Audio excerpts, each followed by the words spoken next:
was working with a tree to look at ways in which other than human organisms can counteract, rewrite, offer alternative agency in language making, really.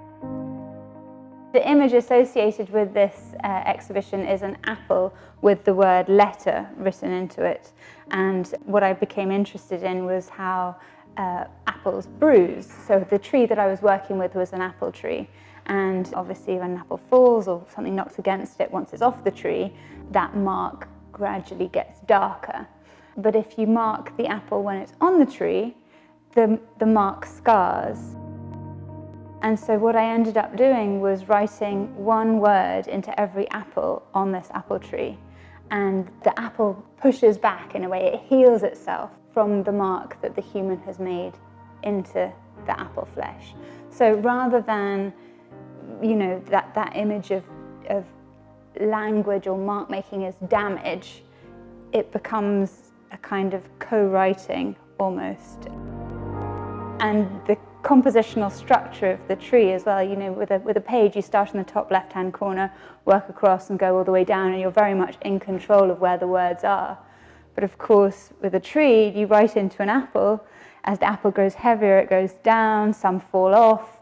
You know, that movement of words is changing all the time. So in terms of the compositional structure, that's not something that I'm in control of anymore. That's something that the tree is providing in relationship with weather and all sorts of other elements. So that's what I was sort of interested in, how landscape, environment, weather can become authorial agents, can become kind of part of the writing process, really. Which sounds completely, you know, highfalutin and complicated, but really this is how I kind of got into all of this type of work. And got interested in the link between the written word and mark making, and the gesture that we make when we're speaking, and movement and sound as well, the sound that you make as you speak, and how that moves into music, or the sound of other things, whether it's bird song or the sound of a guitar moving through wheat, as in Ian McCuskey's piece.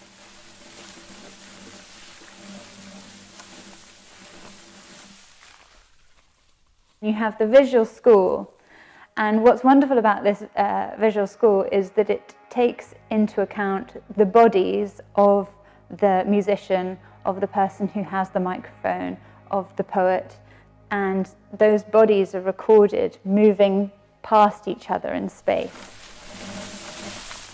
So you can hear that three-dimensional movement of sound, and that is the fundamental point of that piece. So you can hear the guitar moving through the corn and going off again. It's really beautiful. I already had a rough idea of the people that I wanted to gather together, but I did do an open call as well, because it was really important to me that these things are open. I was slightly overwhelmed by the amount of concrete poetry that was sent in, which is more page-based works, where the word often is typewritten. The format of the page is usually still A4, and the words move around the page,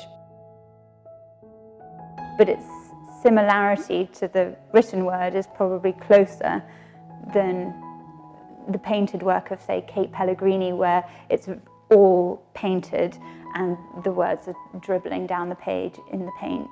So there is probably a kind of quite a large portion of the show that is concrete poetry.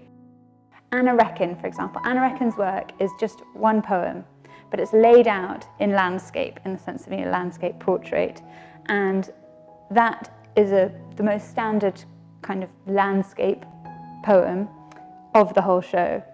And from that, I wanted to have a kind of movement through the words moving across the page, from Sarah Kelly's work, which is where the words in the paper are all intermingled, so that sense of surface and mark becomes problematized. Richard Skelton, where the words are falling apart down the page, and then through to kind of the maybe more physical burial of text that you have with Alice Clark's subtext, where she's buried the book in the compost heap, which links to Stephen Collison, Jordan Abel's work called Decomp, which again is about placing texts in environments and documenting their decay. For me, it feels like a continuum from the kind of standard page-based text that people would be very familiar with to the point at which, as with Faye Stevens' work, inspired by putting pens on the edges of trees and them making dots on the page as the wind blows. And the similarity that has to a hand with a pen in it, making a mark to make words. And Alice Clark's mark map over there.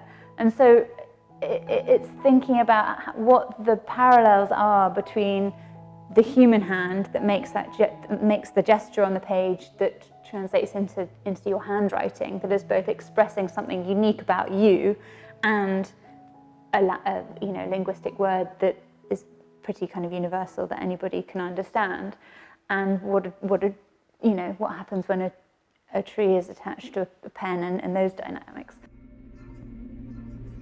But it was important for me, as I said, to have the painted image as well. So we've got Judy Tucker's collaboration with Harriet Tarlow, poetry on the wall with the painting next to it.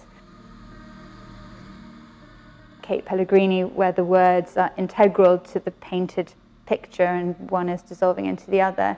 And then you have other photographic that sort of slip into the almost painted, certainly mark making of Steve Baker, where the focus is very much on the marks that are being made. And actually it's photography. It kind of takes it to a further extreme, like what are they histories of? What are these marks histories of? You can see, for example, the way that the paint has been applied to that door there. Like, what does that tell us? That's leaving a history of somebody's physical movement with a brush. It's recording the moments of decay that are making themselves evident. And this is why it's kind of called radical landscapes. Yes, it's about roots and thinking, but it's also thinking about really, pushing ideas of understanding what language means, what it means to understand, or what it means to read something. So I just wanted this kind of spread of starting with the maybe more standard recognizable page, through moving words around, the words falling apart, alternative book making methods that come in through my Singing Apple Press artists like Caroline Harris and Sarah Blissett, and then the sonic works as well, Ian McKeisker, but also Cecily's work with the snails eating the musical scores. And Hannah Tulicki's work, where she's done visual poetic scores in a way with the birds.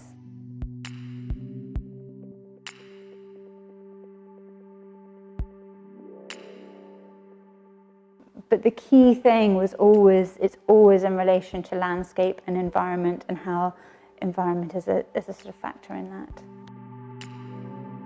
I don't feel that I'm making any kind of sort of polemical, no, that's not what this exhibition is doing, even though, I fully take my hat off to everybody who is sort of marching for climate, radical ways of addressing climate change and all of that type of thing is incredibly important. But actually this show is a maybe quieter show in a way.